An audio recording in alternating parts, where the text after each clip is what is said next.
Porque dele, por ele e para ele são todas as coisas. A ele, pois, a glória eternamente. Amém. Eu quero convidá-los, queridos, a abrirem a palavra de Deus no texto que tem sido da nossa meditação nesses domingos. Texto de Colossenses, e esta é, mercê de Deus, a última mensagem que pregaremos, e estamos encerrando mais um livro da palavra de Deus, graças a Deus. E nós leremos Colossenses 4, do 7 ao 18, todo o restante do capítulo 4. As saudações finais, notícias e recomendações do apóstolo Paulo aos crentes da igreja de Colossos.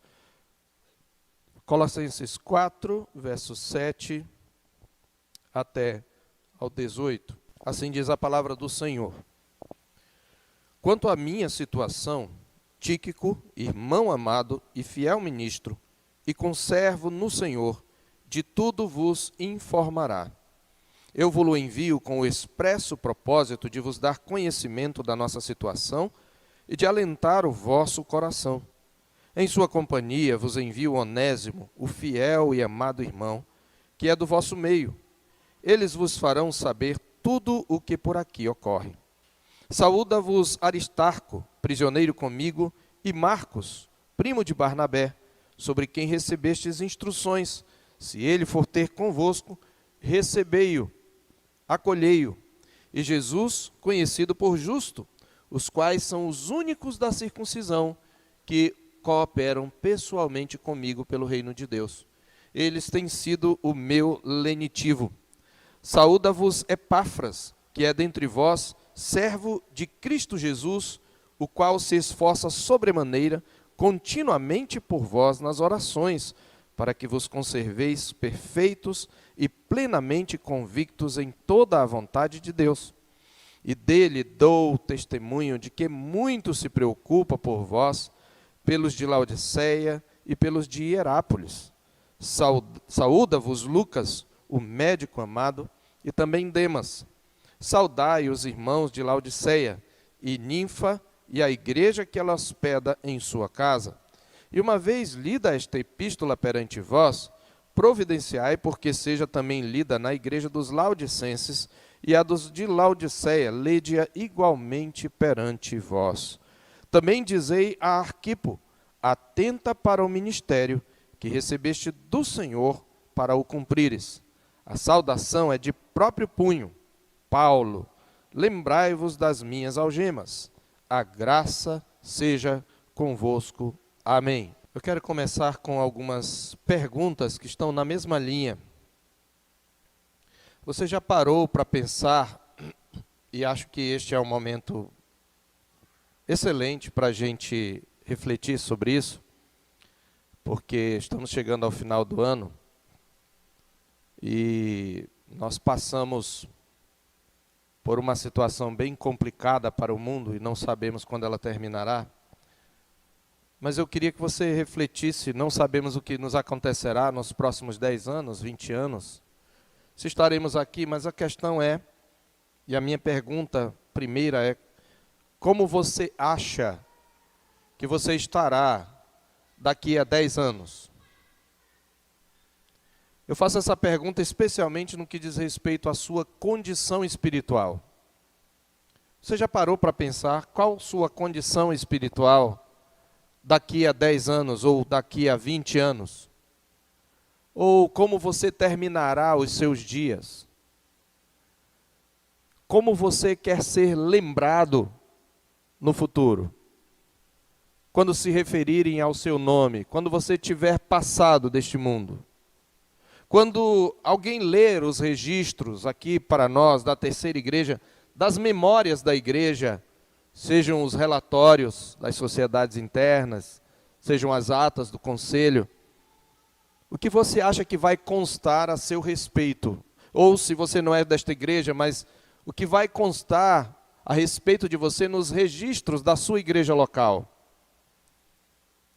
Quanto à nossa igreja, eu quero transformar essa pergunta numa pergunta também coletiva.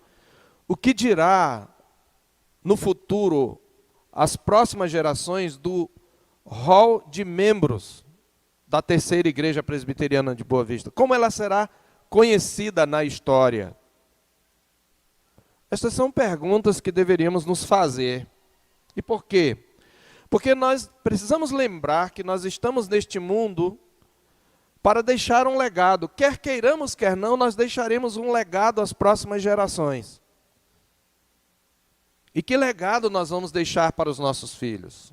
Que legado nós vamos deixar para a próxima geração de cristãos?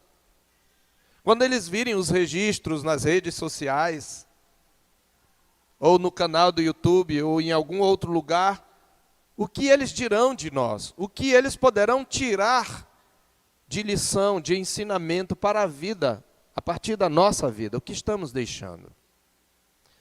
Este texto que nós lemos é muito interessante porque trata-se aqui, em princípio, apenas de saudações, notícias pessoais e recomendações. Era a forma como tradicionalmente se terminava qualquer carta na antiguidade e hoje a gente quase não usa carta. Mas naquela época se usavam muitas epístolas, cartas. E embora seja um texto inspirado, é uma carta de um apóstolo. E ele termina aqui com saudações pessoais e com recomendações também e notícias acerca do seu estado. E aqui Paulo se despede dos colossenses e em suas últimas palavras, ele menciona pessoas próximas, ele cita diversos nomes. E ele envia saudações da maioria dessas pessoas aos seus leitores. E também saúda alguns dos seus leitores pelo nome. E nós temos então este registro que ficou para a história. Nós conhecemos algumas pessoas dentre os companheiros de Paulo e algumas pessoas dentre os colossenses. E ao mencionar esses companheiros de luta, Paulo faz um breve comentário sobre cada um deles. E nós não temos muita coisa registrada deles no Novo Testamento. Sua contribuição para o cristianismo e para o evangelho não é tão conhecida quanto a do apóstolo Paulo. Mas, sem eles, a obra missionária do apóstolo dos gentios não teria o mesmo alcance. Portanto, com base naquilo que Paulo fala deles, nós podemos conhecê-los ou reconhecê-los como crentes notáveis. E este é o tema da nossa mensagem, crentes notáveis. Que as futuras gerações nos conheçam como crentes notáveis. São vidas inspiradoras. Sobre eles vale a mesma recomendação que nos faz o autor de Hebreus acerca dos guias do passado, daquela igreja para quem ele escreve, em Hebreus 13, 7, no final. E atentando ou considerando atentamente o fim da sua vida, imitai a fé que tiveram. É isto, nós devemos olhar para eles, atentar para o fim da vida deles e imitar a fé que tiveram.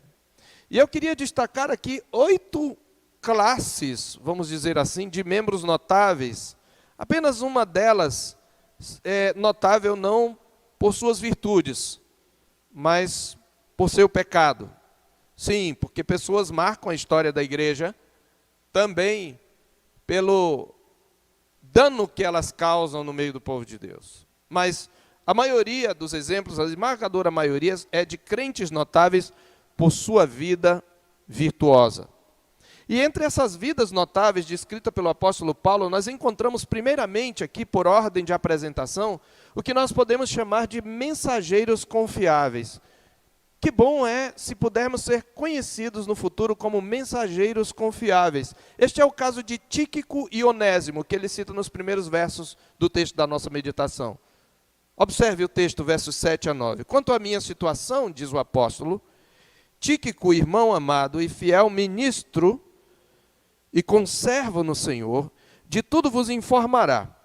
Eu vos envio com expresso propósito de vos dar conhecimento da nossa situação e de alentar o vosso coração. Em sua companhia vos envio Onésimo, o fiel e amado irmão, que é do vosso meio. Eles vos farão saber tudo o que por aqui ocorre. Para que a epístola chegasse ao seu destinatário, ela precisava ter portadores. E normalmente esses portadores que levavam as epístolas dos apóstolos até a igreja destinatária, eles também normalmente eram pastores, ministros, presbíteros, de alguma maneira, ou profetas, porque ainda havia nesse momento. E além de ler a carta, de entregar a carta, era importante que eles também pregassem o evangelho que estava contido naquela carta. Por isso ele diz que Tíquico não apenas iria dar conhecimento da situação, mas também alentaria, no verso 8, o coração deles. Como? Exortando-os. E Paulo não enviaria qualquer pessoa. Na verdade, Tíquico era um companheiro antigo de Paulo, desde muito cedo no seu ministério. Você pode, por exemplo, observar lá em Efésios, ou melhor, em Atos capítulo 20, verso 4 primeiro, depois Efésios 6, 21, que Tíquico é mencionado em algumas outras passagens. Então, em Atos 5, ou 20, verso 4, está escrito que Paulo, ele está aqui na cidade, na verdade, de Éfeso, e houve ali uma confusão, porque os fabricantes de deuses, de nichos da deusa Diana, consideram Paulo uma ameaça, porque ele está acabando com a religião deles, porque está acabando com a idolatria, e há uma grande confusão, e cessado o tumulto, eles vão para Macedônia, eles têm que partir para Macedônia, e no verso 4 diz, acompanharam-no até a Ásia, Sópatro de Bereia, filho de Pirro, Aristarco, que também é mencionado aqui em Colossenses, e Secundo de Tessalônica, Gaio de Derbe e Timóteo, bem como Tíquico e Trófimo da Ásia. Tíquico é também mencionado em Efésios, na carta aos Efésios, porque possivelmente Tíquico era um efésio, porque foi a partir daí que ele acompanhou Paulo. Depois de ter pregado o evangelho, Tíquico provavelmente é um filho na fé, que foi convertido através da pregação de Paulo. Ele esteve lá por um bom tempo, na cidade de Éfeso, pregando na escola de Tirano, e Tíquico acaba se tornando um missionário e um mensageiro fiel dos apóstolos, e especialmente do apóstolo Paulo. E por isso, em Efésios capítulo 6, verso 21, Paulo escreve o seguinte: e para que saibais também a meu respeito, e o que faço, de tudo vos informará Tíquico, o irmão amado e fiel ministro. 2 vezes ele fala isso, aqui em Efésios e em Colossenses. Ele é um irmão amado e é um fiel ministro. E esse título, fiel ministro, aponta para o ministério da palavra. Ele pregava, ele lia a carta, ele pregava, ele exortava os irmãos. E os irmãos, como nós precisamos de mensageiros confiáveis na igreja. Mensageiros confiáveis são gente em quem podemos confiar nosso nome e nossa reputação, designando-os para missões importantes. E a epístola aos Colossenses, nós sabemos, desde que expomos desde o início, ela era crucial para a manutenção da saúde espiritual dessa igreja do Vale do Lico, lá em Colossos, diante das heresias que eles enfrentavam. E era preciso mensageiros que não apenas a lessem perante a congregação, mas complementassem a leitura com exortações fiéis ao espírito da epístola e à mensagem apostólica, uma missão que teria que ter mensageiros em quem se poderia confiar. Essa era uma missão para Tíquico e Onésimo. É muito interessante porque Onésimo também, ele é alguém que se converte, na verdade, na prisão. Nós lemos acerca de Onésimo na carta a Filemon. A carta a Filemon é uma pequena carta que Paulo escreve ao homem que tem o nome da carta, e que era dessa igreja de Colossos. Na verdade, quando ele enviou a carta aos Colossenses, junto ele envia a carta a Filemon. Tíquico e Onésimo levavam 2 cartas, uma para a igreja de Colossos e uma pessoal para Filemon. E em que consiste a carta a Filemon? Ela só tem um capítulo. É o seguinte: Onésimo era um escravo fugitivo. Ele fugiu de Filemon, que era o seu senhor. E possivelmente ele furtou alguma coisa, porque para viajar ele precisava de dinheiro, precisava de recurso. E por alguma razão que não sabemos, ele é preso e fica na mesma prisão que Paulo. E Paulo prega o evangelho para ele. e ele se converte, porque Paulo refere-se a ele em Filemão como alguém que ele gerou em algemas, e ele o chama de filho. Então o que é que ele faz? Ele descobre que Onésimo é escravo de Filemão, e ele então depois prega o evangelho, Onésimo se converte e ele diz: agora você vai voltar para o seu Senhor. Volte para o seu Senhor, se humilhe. Você errou. Mas, ao mesmo tempo, Paulo escreve para Filemão, dizendo: olha, Filemão, eu quero te recomendar o meu filho, agora ele é meu filho, que eu gerei entre algemas, Onésimo, mas eu quero que você receba, não como escravo, eu quero que você o receba como irmão. E se ele furtou alguma coisa, põe na minha conta, para não me alegar que tu me deves a ti mesmo, porque tu és meu filho na fé. E veja, o que Paulo está fazendo aqui é reconciliar pessoas desavindas. E esse escravo fugitivo, agora convertido, se torna um mensageiro útil, que vai voltar para a cidade de origem, vai voltar para o seu Senhor como um irmão, e vai ser um mensageiro do Senhor. Ele é chamado fiel e amado irmão que é do vosso meio. Ele não é chamado de ministro, porque ele provavelmente não vai pastorear a igreja, mas ele vai acompanhar Tíquico e levar essa carta. E ele vai dar notícias sobre Paulo. Meus irmãos, mensageiros confiáveis são uma bênção para a igreja, porque eles nos suprem em nossas limitações e impossibilidades. Se não fossem Tíquico e Onésimo, como Paulo, de modo algum Paulo poderia alertar os colossenses. E como nós conheceríamos, se não fossem esses dois irmãos, como conheceríamos uma das epístolas mais profundas do Novo Testamento, a que tem a cristologia mais profunda do Novo Testamento, não chegaria até nós se não fossem esses dois mensageiros confiáveis. É por isso que lá em 2 Timóteo 4,12, o apóstolo diz que esse homem, Tíquico especialmente, porque ficou há mais tempo com Paulo, e era possivelmente também o ministro da palavra, mesmo já no final do ministério, Tíquico é mencionado. Quanto a Tíquico, mandei-o até Éfeso. Veja, Tíquico era possivelmente natural de Éfeso. É a partir de Éfeso, conforme Atos 20, que ele acompanha Paulo. Mas, mesmo tendo viagens missionárias, ele envia Tíquico a Colossos, e há um determinado momento, quando ele escreve aos Efésios, que possivelmente era uma carta circular, mas uma cópia que era enviada para Éfeso, Tíquico levou de novo, e agora no fim do ministério, de novo ele leva para cuidar daquela igreja, porque ele estava preso, ele não podia, mas ele sabia que alguém cuidaria tão bem quanto ele, e era Tíquico, mensageiro confiável. Em segundo lugar, nós temos entre os membros notáveis dessa igreja aqui, que acompanha Paulo, o que nós podemos chamar de companheiros leais. São pessoas que foram conhecidas por serem companheiros leais e são um exemplo para nós. São eles Aristarco, Marcos e Jesus chamado Justo. Versos 10 e 11. Saúda-vos Aristarco, prisioneiro comigo, e Marcos, primo de Barnabé, sobre quem recebestes instruções. Se ele for ter convosco, acolhei-o. E Jesus, conhecido por Justo. E aí Paulo traz uma informação importante aqui. Ele diz: os quais são os únicos da circuncisão que cooperam pessoalmente comigo pelo reino de Deus. Eles têm sido o meu lenitivo. Qual é o ponto aqui?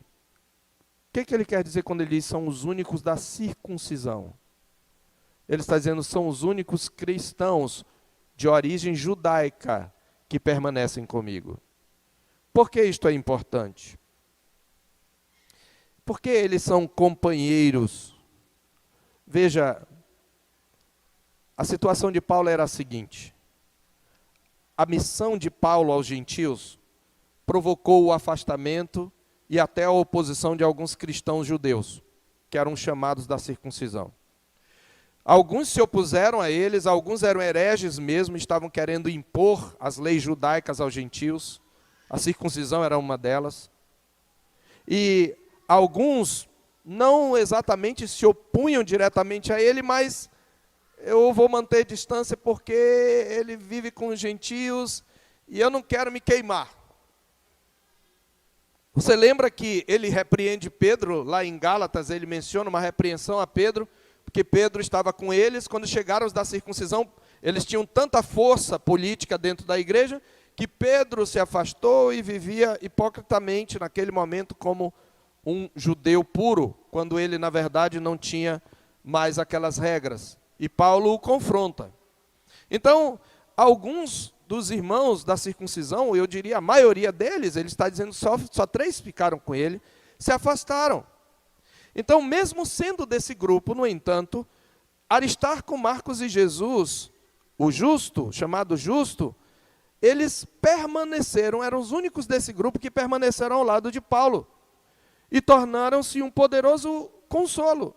Então, companheiros leais são aqueles que permanecem do nosso lado quando esperaríamos que se afastassem. É isto. Quando outros, por diversas razões, se afastam, mesmo dentro da igreja, e não é por nosso pecado, não é por isso. Porque se é pelo pecado, aí a gente tem que se questionar. Mas ainda que seja pelo pecado, sempre tem um companheiro leal que permanece ali lhe dando força para que você se levante, enquanto que outros se afastam. E a gente tem que olhar para essas pessoas, porque geralmente a gente olha para aqueles que se afastam. E a gente fica magoado com os que se afastam, mas não fica feliz com os que permanecem.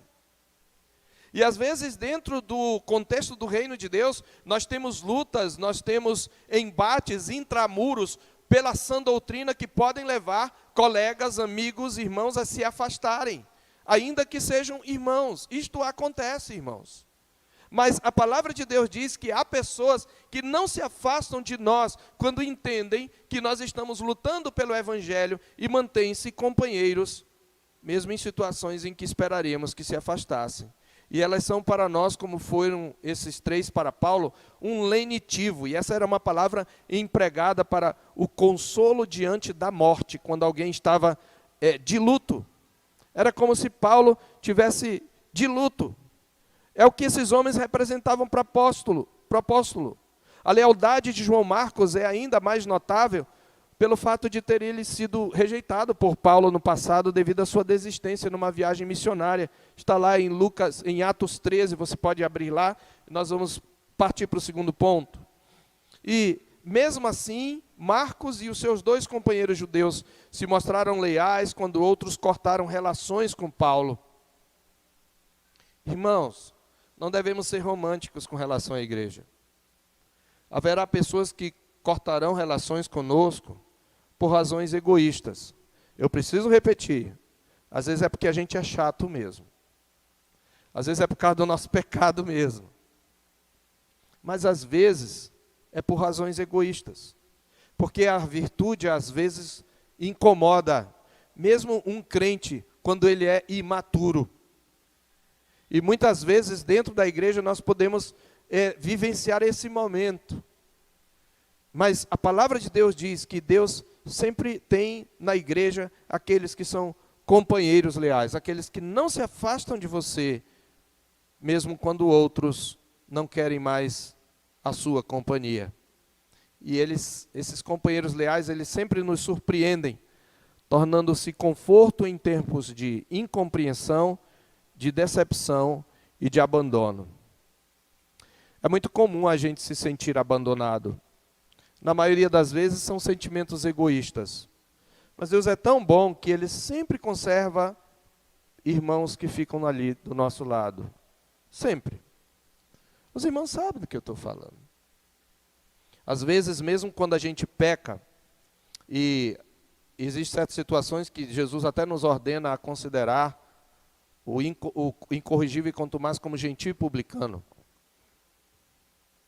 Mas eu estou falando de disciplina. Às vezes a gente é disciplinado, está na igreja, é membro da igreja, e embora grande parte daquilo que nós achamos ser olhares atravessados é projeção da nossa consciência, a maior parte, mas algumas vezes são olhares atravessados mesmo, vamos combinar. E há pessoas que ficam com ódio porque são decepcionadas. Eu já vi irmãos que chegaram para mim, eu fiquei com ódio do fulano ou da fulana, quando ele caiu porque me decepcionou e eu não admito isso, e eu fiquei com ódio, e se afasta. E eu sei que isto é, inclusive, um instrumento de Deus para o caído olhar a extensão e a gravidade do seu pecado. Mas Deus também conserva pessoas que digam, olha, eu estou aqui.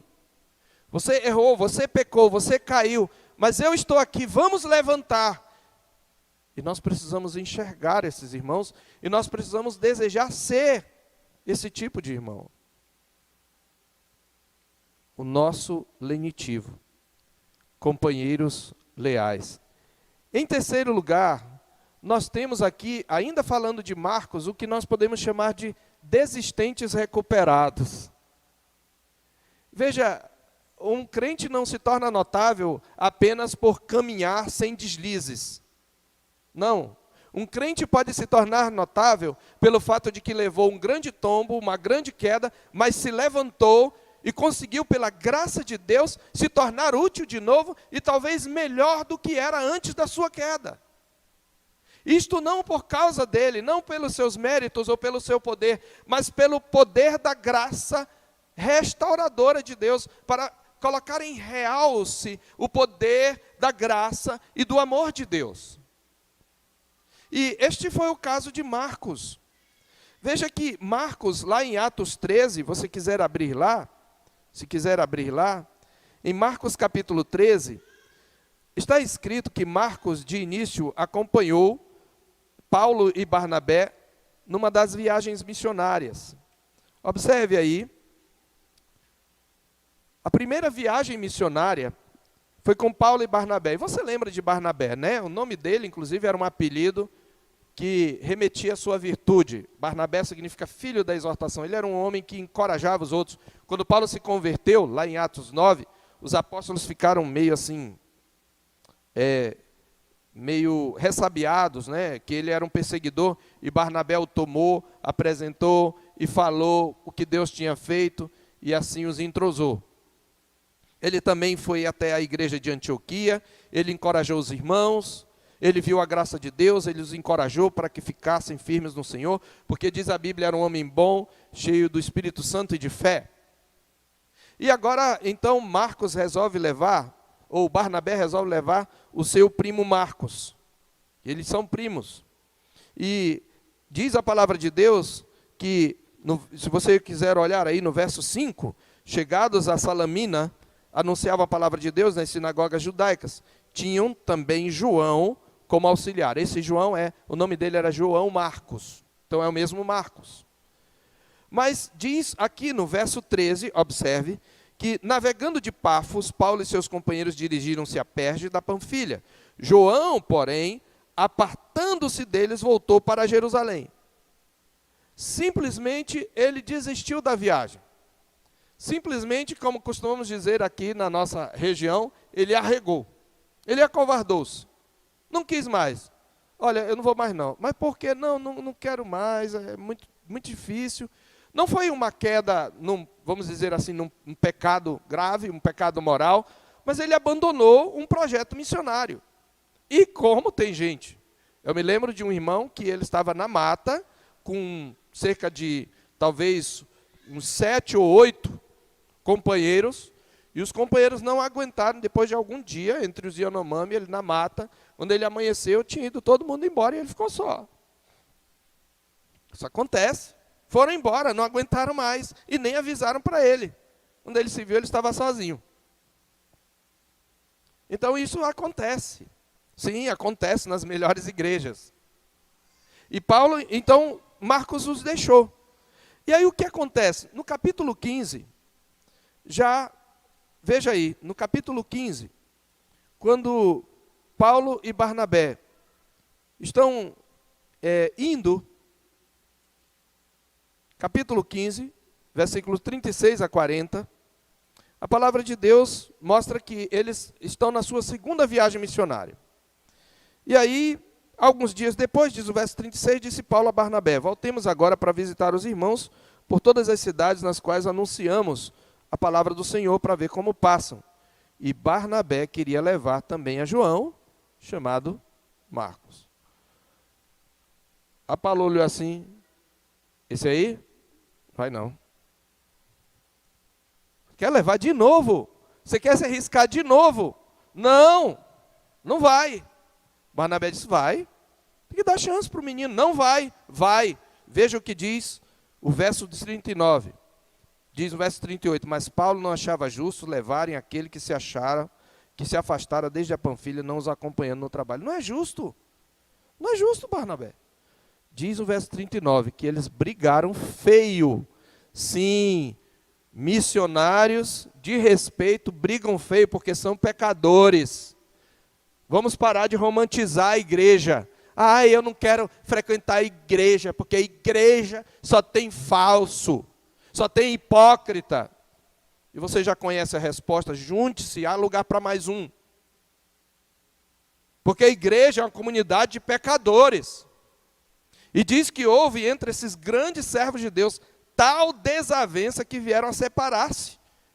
Barnabé disse, pois eu levo o menino comigo. Então eu levo o Silas para o outro lado, vai você para o seu lado, eu vou para o meu. Então ele provocou uma briga. Porque Barnabé, você sabe, era aquele que gostava sempre de dar uma segunda chance. Era o filho da exortação. E ele percebeu que Marcos queria de novo ir.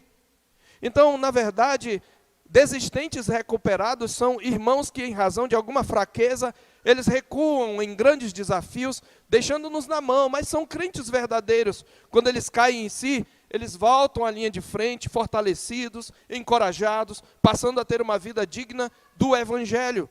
E para isso eles precisam de perdão, de compreensão e de uma segunda chance. E graças a Deus por homens como Barnabé, e pela vida de Barnabé, que foi bênção para Marcos.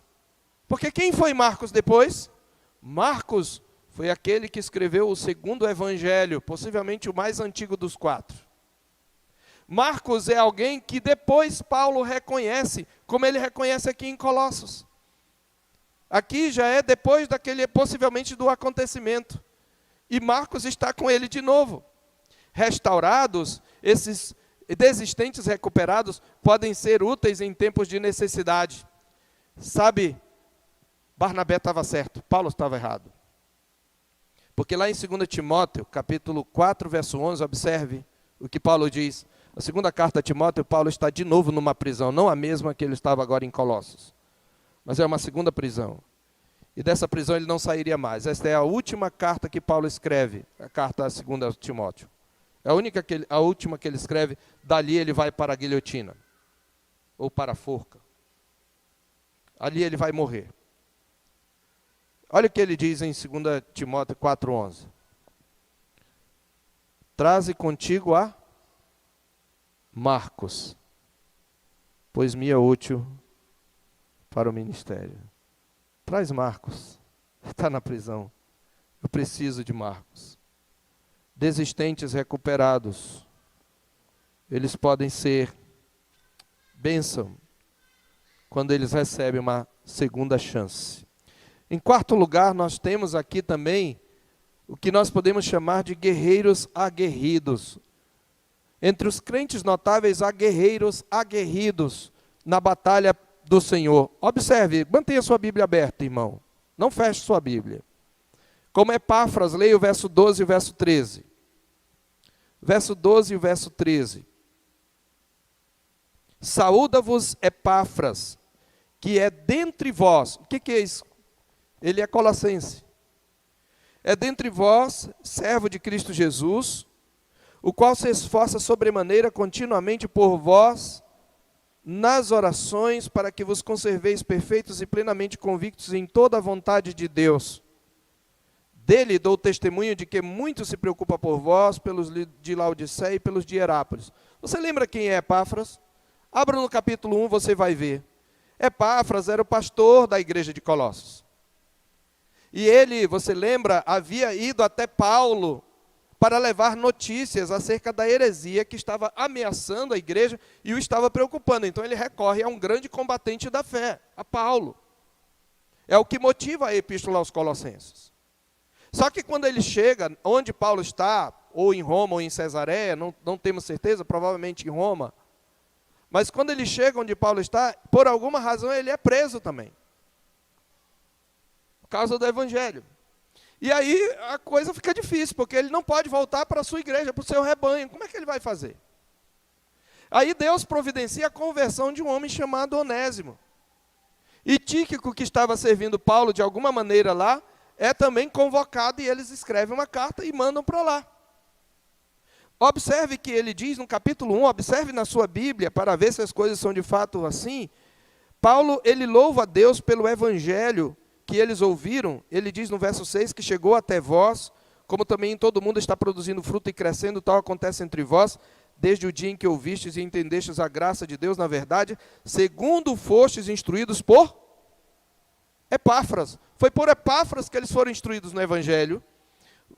Nosso amado conserve quanto a vós outros, fiel ministro de Cristo. Ele está falando do pastor Epáfras, um fiel ministro da palavra.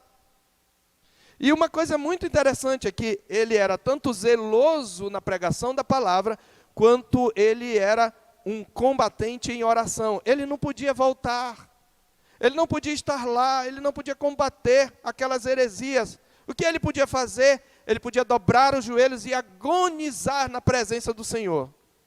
É isso que Paulo está falando no capítulo 4 aqui, no verso 12 e 13. Ele diz, dele dou testemunho. Ele diz, ele se esforça sobremaneira nas orações.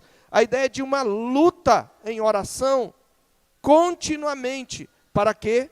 Para que vos conserveis perfeitos e plenamente convictos em toda a vontade de Deus. Para que vocês não percam a convicção do Evangelho. Epáfras se mostrou um pastor dedicado, um guerreiro corajoso, um intercessor incansável. Guerreiros aguerridos, irmãos, batalham pela fé que uma vez foi entregue aos santos. E eles fazem isto em duas frentes. Por um lado, eles se afadigam na palavra e no ensino, munindo a igreja contra o falso cristianismo por meio da verdade do evangelho.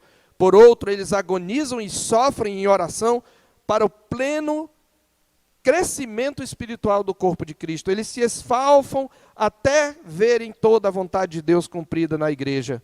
Para eles as dificuldades são oportunidades. E como é bom que tenhamos guerreiros aguerridos.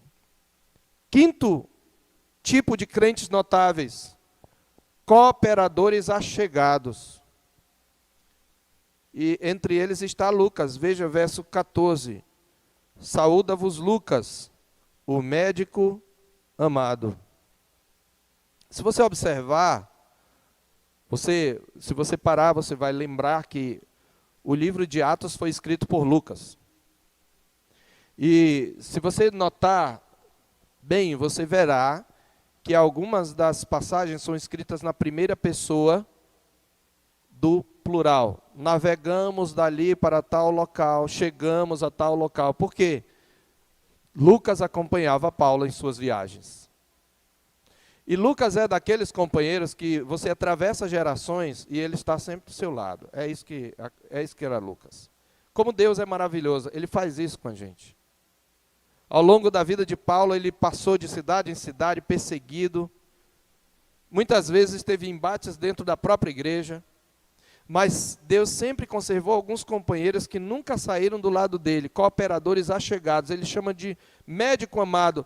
E esse historiador da igreja primitiva certamente deve ter assistido tanto o apóstolo como outros da equipe missionária em suas enfermidades, porque ele era médico. Veja, Deus deu a Paulo um médico que viajava com ele. Além disso, por ter acompanhado Paulo na maioria de suas viagens e ter registrado o que testemunhou, é que nós podemos saber o que Deus fez por meio do apóstolo. Quase tudo o que sabemos de Paulo, no que diz respeito ao livro de Atos, na verdade tudo vem de Lucas. E Lucas está até no fim da vida. Paulo já velho, de novo, em 2 Timóteo capítulo 4. Paulo diz no verso 11, somente Lucas está comigo, por isso ele pede que Marcos venha. Lucas estava lá. Por quê? Porque na prisão era possível que alguém que estivesse em liberdade pudesse ir e vir, entrar na prisão, servir quem estava preso. Um amigo podia fazer isso. Como nós precisamos, queridos, na igreja, de cooperadores achegados. Você não quer ser conhecido assim? Agora, irmãos, infelizmente, numa galeria de crentes notáveis, nós podemos encontrar gente não tão notável ou notável pelo mau testemunho. E aqui nós temos uma nota para lembrar que uma igreja local, por mais saudável que seja, terá sempre membros dos quais não tem do que se orgulhar. Por isso, em um notável rol de membros, podemos encontrar o que nós podemos chamar de soldados desertores, em sexto lugar. E, embora ele não seja aqui referido como desertor, nós ficamos sabendo que ele é um desertor em 2 Timóteo 4. Trata-se de Demas. Verso 14, Paulo diz: saúda-vos Lucas, o médico amado, e Demas. Demas é mencionado não apenas aqui, ele também é mencionado lá em Filemão, quando ele escreve essa carta que vai junto com a carta aos Colossenses. Mas olha o que Paulo fala, olha que nota triste da vida desse homem, que era um cooperador, viu? Era um pregador do Evangelho. Mas olha o que Paulo fala no fim da vida, no capítulo 4, verso 9 e 10. Falando a Timóteo, ele diz: procura vir ter comigo depressa, porque Demas, tendo amado o presente século, me abandonou e se foi para Tessalônica. Quando ele diz, tendo amado o presente século, ele está dizendo, ele se desviou, ele se afastou. Ele abandonou o Evangelho. O presente século é este mundo pecador. Você quer ser conhecido assim? Amados, quantas pessoas passaram pelo hall de membros da igreja? Você sabe que só uma pessoa pode ocupar o número. E mesmo a gente mantendo um hall de membros, o número do hall ele é contínuo. Então a gente está por volta do número 200 e pouco, mas nós só temos 100 e poucos membros. Por quê? Onde estão os 100? Alguns estão em outras igrejas, mas alguns não estão no caminho do Senhor. E sabe por que a gente não pode ocupar o mesmo número? É uma forma da igreja dizer, o seu lugar está aqui, volte. O seu número está aqui, não pode ser substituído, volte. Você é importante. Mas alguns nunca voltam. Ao longo da história, a igreja teve e sempre terá pessoas assim, irmãos. Por um bom tempo, elas demonstram uma fé vibrante, apresentam um crescimento significativo, chegando a figurar até mesmo entre os maiores cooperadores. O trabalho delas é um importante instrumento por meio do qual Deus abençoa a igreja, até pessoas se convertem por meio do testemunho delas, mas falta-lhes um ingrediente importante à genuína fé salvadora: perseverança. E de uma hora para outra, surpreendentemente, elas põem a perder uma carreira maravilhosa, uma carreira brilhante, deixando a igreja muitas vezes perplexas.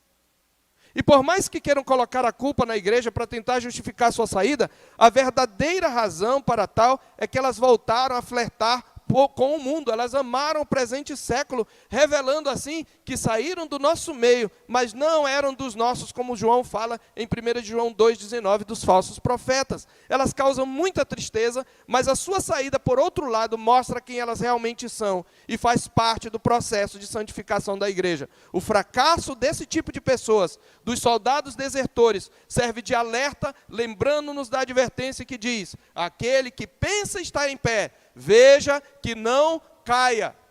1 Coríntios 10, 12. Soldados desertores lembram-nos o quanto precisamos da graça e da misericórdia de Deus, e o quanto precisamos ser vigilantes. Mas esse tipo de membro é apenas uma mancha a ressaltar o brilho da igreja e de seus membros notáveis. Apesar deles, podemos ainda ver crentes notáveis. E entre eles ainda, que nós podemos chamar de apoiadores desprendidos. Este é o caso de Ninfa, no verso 15. Esta mulher chamada Ninfa, que Paulo saúda pelo nome: saudai os irmãos de Laodiceia. E a Ninfa e a igreja que ela hospeda em sua casa. Ninfa não era de Colossos, era de Laodiceia, cidade vizinha. E era a anfitriã da igreja. A hospitalidade nunca foi tão vital à igreja quanto no primeiro século, quando as igrejas se reuniam nas casas. E nesse contexto, a prática da hospitalidade era um ministério indispensável. Mas hospedar muita gente, incluindo crianças e adultos de diversas realidades sociais, não era tão simples, nunca foi tão simples. E era preciso ser desprendido. E Ninfa era assim. Por isso pode-se dizer que a casa de Ninfa era um dos pilares da igreja de Laodiceia. E como nós precisamos de hospitalidade, irmãos. Casas que recebam servos de Deus, que muitas vezes vêm de longe, precisam de hospedagem. E nós precisamos praticar a hospitalidade. Mas para isso precisamos ser desprendidos. Apoiadores desprendidos são irmãos que dispõem sua casa, seus bens, a serviço do povo de Deus e assumem todos os riscos e dissabores que isto possa envolver. Mas fazem isso com alegria. E a hospitalidade deles os torna pilares da comunhão cristã. E finalmente, nós podemos encontrar nesse rol de crentes notáveis o que nós chamamos de um substituto competente. Sim, porque ninguém fica para sempre. Algumas pessoas vão embora para outra cidade, transferem-se de igreja, morrem, ou uma geração vai ser trocada por outra, e é bom que tenhamos substitutos competentes. É por isso que no verso 17, Paulo diz a esse homem que substituiu Epáfras. Epáfras estava preso, e Arquipo se torna o pastor, pelo menos interino, daquela igreja. No verso 17, Paulo diz, também dizei a Arquipo, atenta para o ministério que recebeste no Senhor para o cumprires. Considerando o impedimento de Epáfras, esse ministério que Paulo menciona, recebido do Senhor por este obreiro, era muito provavelmente a defesa do evangelho contra a heresia colossense. E substituir um homem como Epáfras, dessa estirpe, era um desafio e tanto, não era para qualquer um. Portanto, só podemos concluir que Arquipo era considerado um substituto competente. Obreiros assim encaram a difícil missão de preencher lacunas deixadas por outros, que por motivos alheios são retirados da frente de batalha. E através deles, Deus garante que a sua obra não sofrerá solução de continuidade. Nós precisamos de pessoas assim. E aí minha palavra especialmente aos adolescentes dessa igreja e às crianças que já podem me entender. Vocês substituirão os presbíteros e diáconos dessa igreja, as presidentes de SAF, as auxiliadoras idôneas. Vocês têm se preparado para isso? Não é que vocês são a igreja do futuro, vocês são a igreja do presente, mas no presente tem coisas que vocês não podem fazer. E vocês precisam se preparar. Um dia vocês serão adultos e passa rápido. Acredite. Eu me vejo adolescente um dia desses. Passa rápido. Como você será conhecido quando for adulto ou quando for adulta? E também é uma lição para nós adultos. O que estamos deixando? Como estamos preparando nossos filhos? Você tem conversado com seus filhos quando eles crescerem, incitando-os a servir a Deus no corpo de Cristo? Vocês já pararam para perguntar quem ocupará o púlpito dessa igreja quando eu não estiver aqui, seja porque Deus me levou, seja porque o meu ministério se encerrou? Eu não quero ser empalhado no púlpito. Nós precisamos orar sobre isso e nos preocupar com isso. Ter substitutos que possam levar a igreja ao crescimento. Eu termino, queridos, de novo perguntando: o que dirão as gerações futuras a seu respeito, quando folhearem as páginas das memórias da igreja? O que dirão a respeito da sua família, dos seus filhos? Como você quer ser lembrado? Olha aqui para mim. Nem todos, possivelmente nem todos que estão aqui permanecerão. Muitos que passaram, que passam e ainda passarão por esta igreja, vão desistir do Senhor. Não se engane. Muitos vão desistir. Mas eu espero de coração que não seja você.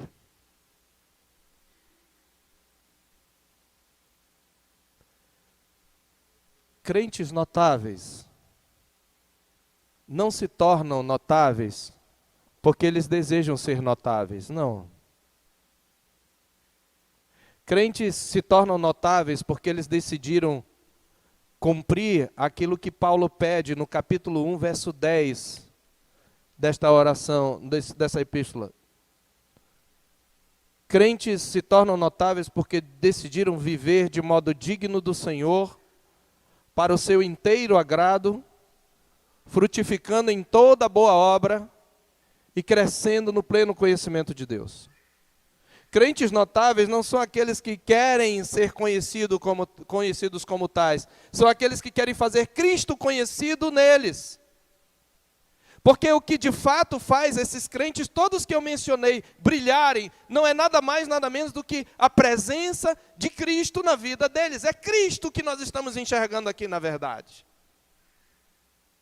De modo que, se você quer ser um crente notável, no seu coração deve estar este desejo, esta ambição, a mesma que tinha em João Batista e que ele expressa em João 3,30. Convém que ele cresça e que eu diminua. Quando eu tenho isto no meu coração, é óbvio que eu vou me tornar notável, porque Cristo em mim vai manifestar a esperança da glória. Que Deus nos faça uma igreja de crentes notáveis, porque chamaram a atenção no seu testemunho para Cristo.